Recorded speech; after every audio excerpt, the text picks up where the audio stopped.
এই জগতে ভগবান বললেন সবাই তো আমাকে ভালোবাসে, কিন্তু নিঃস্বার্থভাবে কেউ আমায় ভালোবাসে।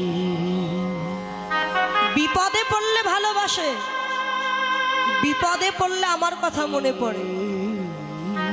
দেখবেন যেই বিপদে পড়ে আমরা গোবিন্দের মন্দিরে গিয়ে কাঁদে, হে গোবিন্দ আমার ছেলেটা অসুস্থ, তাকে তুমি সুস্থ করে দাও প্রভু। সুস্থ হয়ে গেলে তোমার মন্দিরে আমি প্রসাদ কিনে দিয়ে যাব। আমার মেয়েটা পরীক্ষায় বসেছে, যদি ভালো রেজাল্ট করতে পারে এই মন্দিরে আমি টাকার মালা দিয়ে যাব। এমন আমরা বলি না বাবা? মানে যদি ভালো হয় তবে দেব, ভালো না হলে আর দেব না।